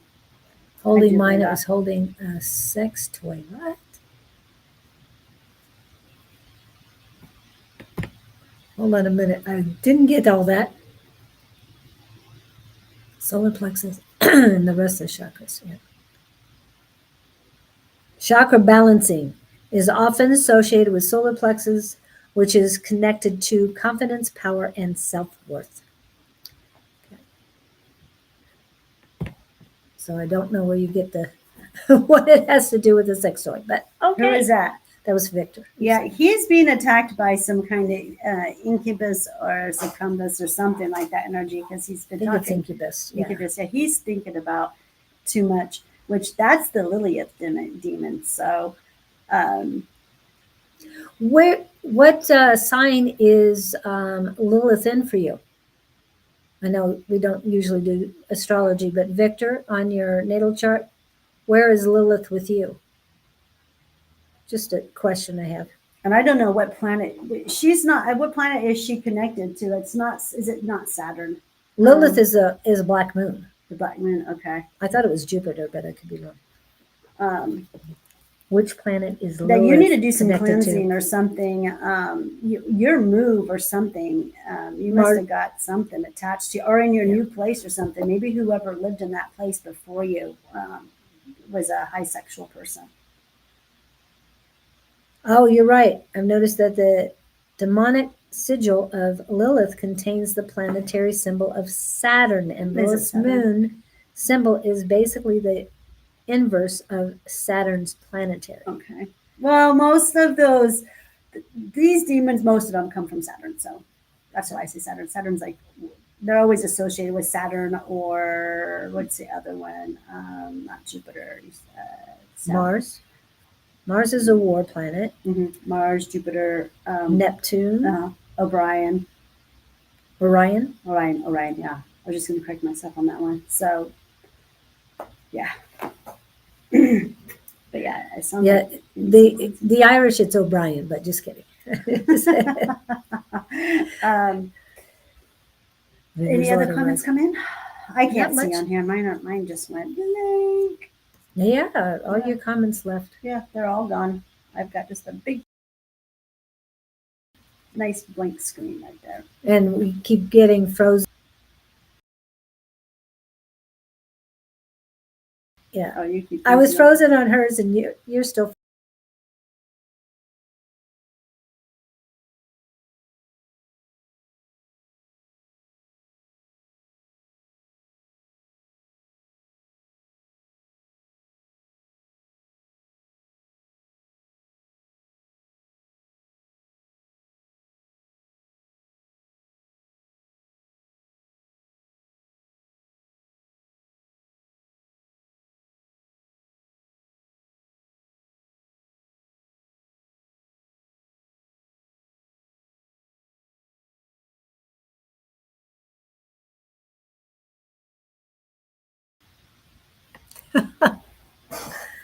So we're having fun with the stuff right now. Okay. Are we on live? Does anybody see us? Yeah, it says that I'm live. Oh, what do you mean it says that you're live? It says live right there in the time. Stuff was not allowed in now. Yes, something is affecting the live. No SOS on Tau. What? Oh, okay. Stuff was not allowed, and now both are muted. I'm not sure. Can you hear us? Yes. Now. Okay. Thank you. Yes, now, okay. Oh, who knows what's going on here? Yeah. Yeah. That's fun. Okay. We have about 24 minutes. Did you want to talk about demons of chakras? Have you guys Sure. ever heard of demons of chakras? This is that it's taught in Chinese medicine, a little bit of Ayurvedic. This subject came from Anne with something she was talking about. I talked about belly buttons, and she talked about demons of chakras. Wow. Yeah. So I got a chance to do a little bit more research before I went ahead and covered it because I thought it was a very interesting thing to do. And this is what she sent me. Let's see if I can find it real quick, and then I'll just show it to you guys.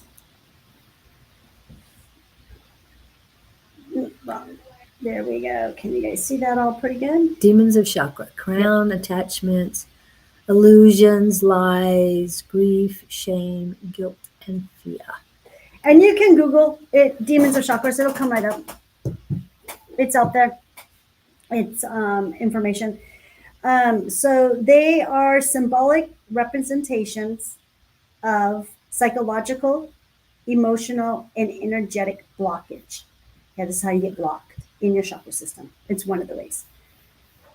That's created by your traumas that prevent the proper flow of energy, prana, chi, through the chakras. So, chakra is where your soul sits. It's supposed to swim. And the energy, where your energies swim up and down, back and forth. And that is when you have a flowing chi and prana, okay, through the chakras. But a lot of us are blocked because of maybe some of these reasons. Here's an overview that I wrote down. The crown chakra, up here. Attachments is what the crown chakra, the demons of crown chakra is, and that is particularly the ego. Identity, labels is one of them.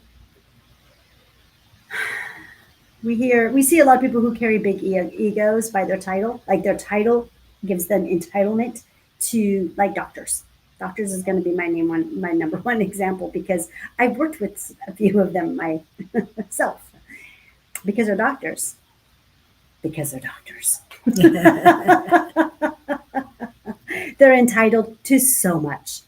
Okay? Because they're doctors. Because they're doctors. They have that title.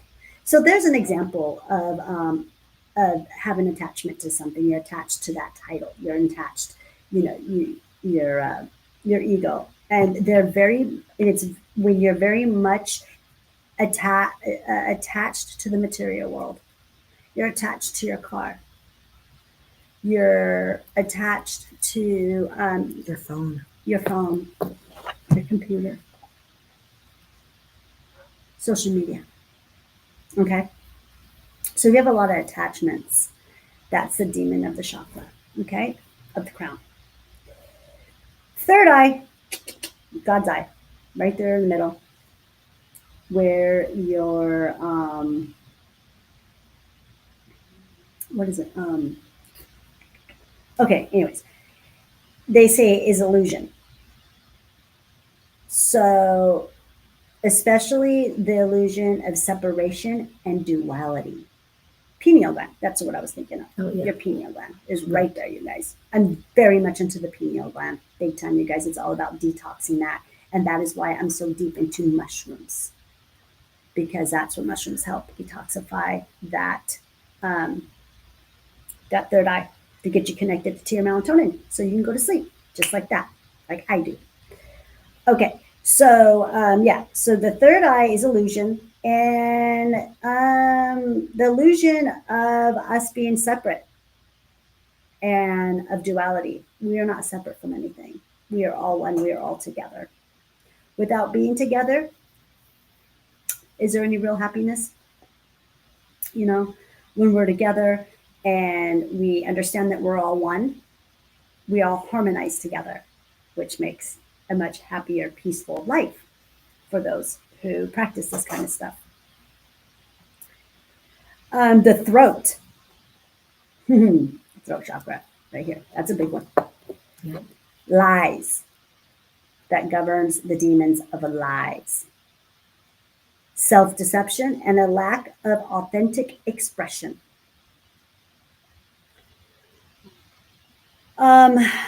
Dishonesty, distortion of truth, especially the truth we tell ourselves and others. Telling people, telling people what they want to hear instead of what you truly feel. I'm guilty of this one. In the midst of when I got really, really sick, what triggered it and what got me down on my ass, excuse my language, was that I was doing some people pleasing at the time. And that's not following my path or living my truth. So I was living a lie at the time. And I saw that right straightforward. Julie went through this journey with me, so she knows it very well. You want to tell people, what they want to hear instead of what you truly feel, which is, the lies of the throat. Pretending to agree or stay silent just to avoid conflict, even when it's harming you eternally. And I think by doing that, you can allow yourself to get attachments, I'm sure. Okay, then the next one is the heart chakra. And that one is grief. This is a big one. I mean, because I think a lot of people can relate to that one, grief. And that could be a loss, a heartbreak, betrayal. When grief is unprocessed or buried way down inside of you, it can block your ability to give or receive love or to forgive. And if you can't forgive and move on, that's hard. That's not a good one. When you hold grudges, that'll make you very sick. Or to feel, so to give, if you can't forgive, and that's also gonna keep you from being able to feel true joy and connection to. Solar plexus, the one that we've been talking about all day. So here we go. We get to talk a little bit about the demons of the solar plex. Shame. Oof, shame. I've held that one before. And that affects self-worth, personal power, confidence, and deep sense that something is wrong with you, that you're not good enough. You're never good enough. Or that you are flawed. So that if you feel any of that stuff, that is shame that you're carrying in your solar plex. Now the sacral is guilt. God, I had this one. My latest one that I had that was a real hard one with guilt was vaccinating my children. Yeah. I can help it. That one took a long time for me to learn how to forgive myself on that one. But I didn't know. I thought I was doing the right thing. I was tricked. Again, by the fake light matrix, or fake light, the cabal, following their orders through my doctors. I trusted them. Guilt governs pleasure, sexuality, emotional expression, relationship boundaries, guilt around pleasure or joy, feeling bad for enjoying yourself. How many of you guys have been through that? You're having a really good time. You're somewhere where you're having a really good time, but yet you feel guilty because the people over here are not having a good time. I think people can carry that right now. I enjoy life really, really. I do. I really, really enjoy life. And I'm so sorry for those ones that are suffering in other places of the world. It's terrible. And if there's anything I could do to change it, I would, and I will. Enjoying yourself when you're with others and others are not. Suppressing fun, intimacy, or creative expression. The root chakra, last but least, fear. And I think fear is upon us, laid upon us every single day, especially if you watch TV, the news, for one, fear factor you constantly, that's what news reporters do. Newscasters, they're casting newscasters, that's how we call them that. Okay. And people wonder why spelling has to do with spells and casters having something to do with Spell casting, because spell they're talking. casting. Yeah, Yes. that's what they do. Yeah. And So they don't get these words. mm-mm. They don't pay attention. They don't pay attention to the subliminal. They're subliminal messages, you guys. And they get paid very, very well to do what they do. But everything they put on that news is scripted, and it is sent to them straight from the top, you guys. Straight from the top, because it's part of the brainwashing. But anyways, that's another way of fearing us. They always want us in fear. The more that we're in fear, the more they can loosh our energy. I'm sorry, the more they can steal our energy. Okay, fear related to survival, stability, and safety. Especially that when you're in fear of your basic needs not being met. I see this a lot, especially with baby boomers. That they're not going to be met, like home, money, and health, protection. Fear of not having enough. It's never enough. You got to hoard. You need more. Like I said, I see this a lot with baby boomers. They're always buying extra of everything just in case. Constant anxiety about money, food, or losing your job, even when things are okay. Hoarding over work or underspending out of survival and fear. So I don't know if you guys have ever heard of this, the demons of chakras, but now you have. I went over it. I think, 3 things today that I think it's all new information.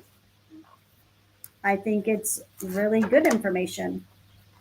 Provoking spirits, demon of chakras, and belly button delivery system for medications or oils, meds, whatever.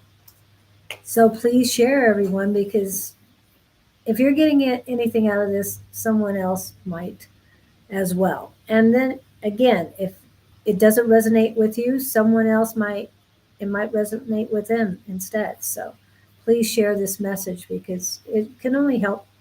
It's not going to hurt anybody. Yeah, I feel this is a very powerful live that we did. The one we did last night was another powerful one. And this is that's what we do. We bring information to you that we work with and that comes to us. Mm-hmm. And I do believe that I'm able to get this information and grab onto this information faster than I ever have because my solar plex is very detoxed. My whole chi is very detoxed.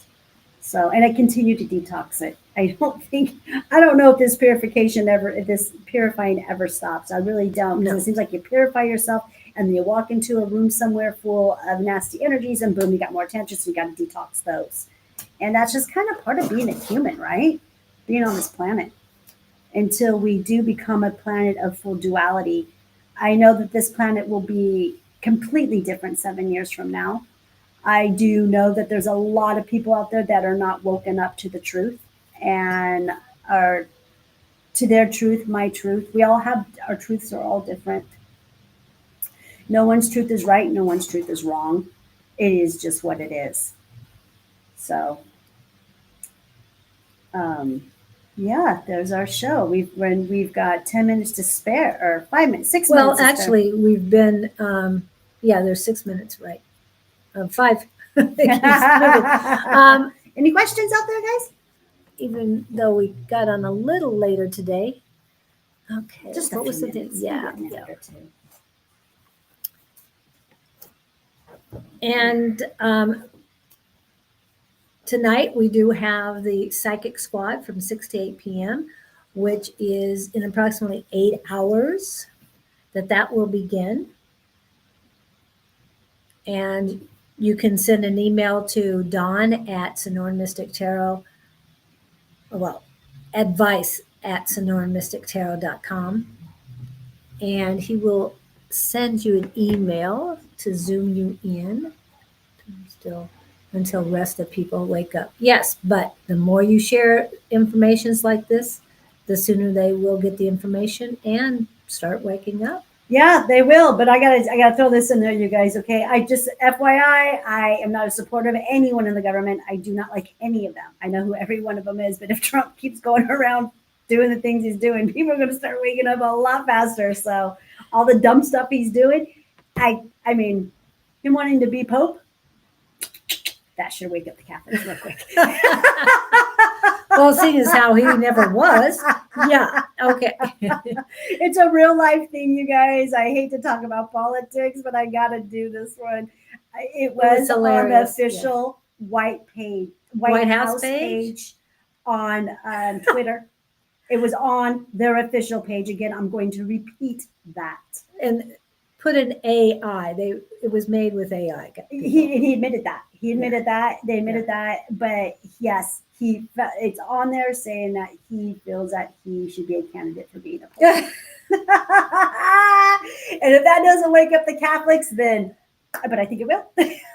Well, seeing as how even if he was a Catholic cardinal, he could still vote for himself, but after the age of, or once they hit 80, the cardinals are no longer allowed to vote for the Pope.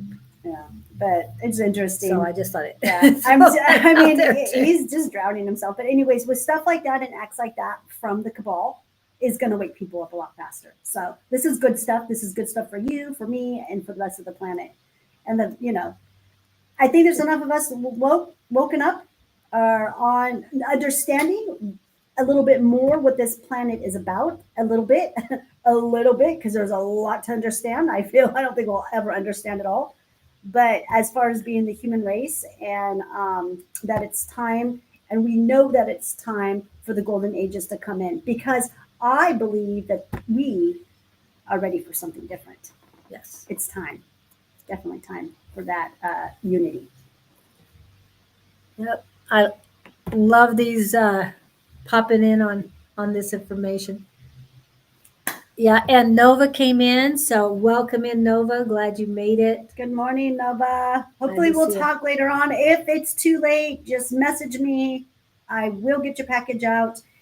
And just message me and let me know. If not, we can schedule something for tomorrow. Last Pope was a lizard. Yeah. The last Pope, yes. I do believe it's what I heard in the dark shadows that they called him the checkerboard Pope. The checkerboard Pope. He was dark and light. So, which he was the first Pope, because they do have a dark Pope and they do have a light Pope. And what I do believe what Trump is trying to do is become the dark Pope, because he always has an alternative motive. There's something there that he wants. He probably thinks there's some gold or whatever it is that he could take from the Vatican. Or there's maybe there's some kind of a vortex down there where they got trapped souls where he can steal their loot. Who knows what it is? But whatever it is, it's dark, nasty, and gross, just like him and the rest of our cabal, our government. Okay, it's all of them, every single Biden, Democrats. Yeah, she's equal opportunity. Yeah, exactly. Am I biased? Negative. I don't vote. I don't play in their system, but I will criticize them, and because I know who they are, they're my enemy. I know exactly who those SOBs are, and yeah, I'm loud about it because bring it, baby. Come on. I've been fighting them for quite some time now. That's how I know demons are real. Trust me, it's a real deal thing.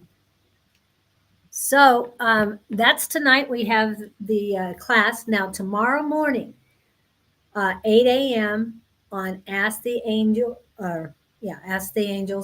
That will be our last live with Bonnie and myself.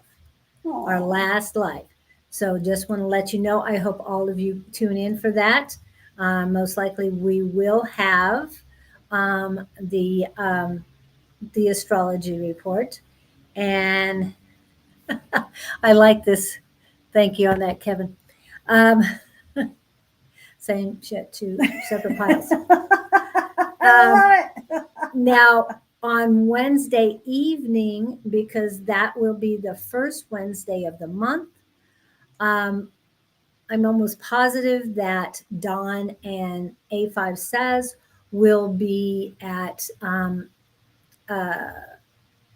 Rising Phoenix Spiritual Church at 1522 West Encanto Boulevard for the mediumship. And now that's $20 to go in for the mediumship reads. And there'll be, I was told, at least 3 people. I don't think they're going to go. They're going to go more than that. Thursday morning should be Sonora Mystic Tarot and Naturally Divine Goddess Tarot. And that should be around 11-ish 11-ish Eastern Daylight Time. They are a little late. Let's see, on Friday morning, I will be back at 9 a.m. with Scott and the Gabriel Project. On Friday evening, I'm not sure what time. I heard it might change, but right now I think it's 6 to 8 p.m. Mountain Standard Time. And that will be, what do we call it? Friday Night Live, happy hour. And on Saturday, double checking the my memory, Miss Susan should be back at 10 a.m. She might be early. She's never late. And that's Susan Grayson on Saturday mornings. On Sunday mornings will be the Psychic Sunday at 11 a.m. Mountain Standard Time with Bonnie and Jess and maybe Trevor. At 3 p.m.-ish Mountain Standard Time, hopefully will be A5 Says and Miss Sherry Beery. On Monday, maybe Naturally Divine Goddess Tarot and her tea time. We will be off next Tuesday, and we might have a new show the following Wednesday. Not certain, but looking into it, so please stay tuned for that. Thank you very much for coming in today. And when is your Mushroom Club's not till the 16th, so we have time to talk about that. We will be doing inoculations into, we're going to be okay. We will be teaching the 90-minute Uncle Ben's inoculation method. And I will be serving mushroom tacos. It's between lion's mane and morels. I was going to do lion's mane, probably going to do morels because morels are in season right now. And I'm able to get my hands on some really good morels. And morels taste like steak anyways. So I'm probably going to do morel tacos for, go ahead and stick with the theme for the month, Cinco de Mayo. So that's what we'll be doing. I don't have much other thing going on besides my live next Monday evening at 5:22 Arizona time. And I will be doing time tinctures, teaching how to do that. Extractions. So that is something completely totally different. So if you guys want to tune in, go ahead. Other than that, if you guys want to support me, because I do not ask for money on any of these lives that I do, I frankly feel like it's embarrassing. I'm not going to do that. But to support us and Julie, if you go to my website, you can schedule for services for Julie and for myself or purchase medicine. And by doing that, you're helping and you are supporting our page and what we're doing, you guys, okay? And that's elevatedbyclaudene.com is my website. And then again, I think I have my address and my phone number on here for my healing facility if you want to call me. Yep. So, and that's for that. That's it. Thank you guys so much for coming in. We really appreciate each and every one of you. And Nova, it was nice to see you. Thanks, Nova. I'll talk to you later. All right. Okay. All right, bye. Thank you guys again. Have a great one. Peace. We'll talk to you later. I think if I can get out of here. There it is. Have a great one. Rise above with love.